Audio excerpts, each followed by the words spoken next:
In this week's Parsha of Sisa, Moshe Rabbeinu meets Hashem panim el panim, face to face. The Baal Shem Tov tells us a fascinating understanding of what it means to come face to face with another person. He says, just like water reflects the face, so too the heart of man is to man. What does this mean?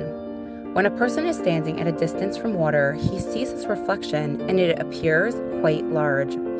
As he steps closer and closer to the water, the reflection of his face begins to get smaller and smaller.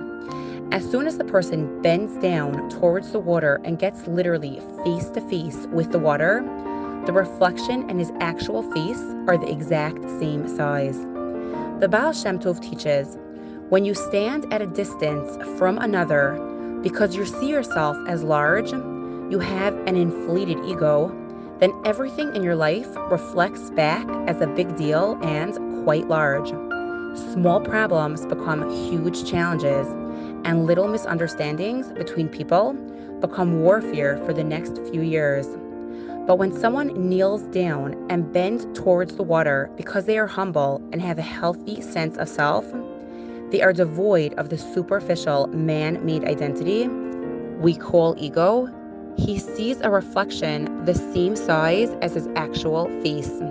He sees life and its challenges as the truth of what they are. A small mistake to him rolls off his shoulders easily.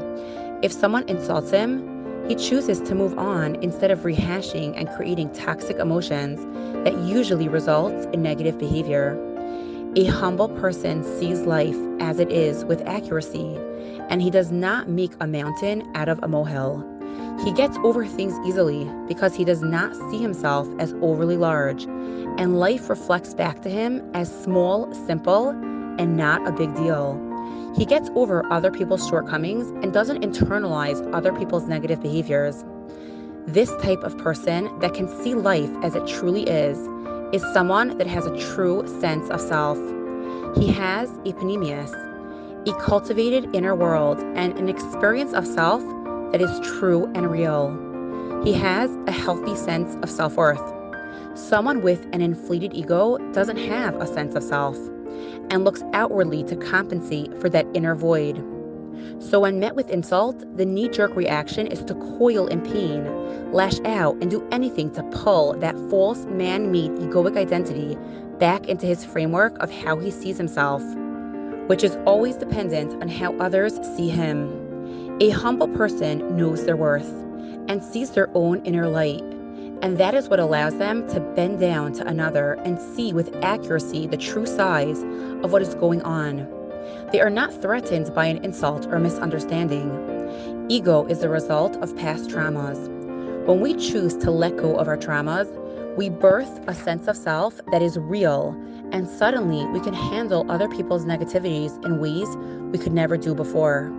Low self-esteem and inner negative beliefs such as, I'm not good enough, or I need to be perfect, and who am I to make this difference, are all ego thoughts. They are untrue, and they will cause us to see life as a big deal.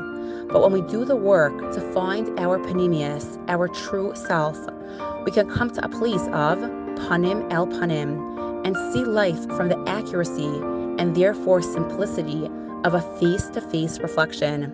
And when we can do this, we will master relationships and begin to overcome challenges.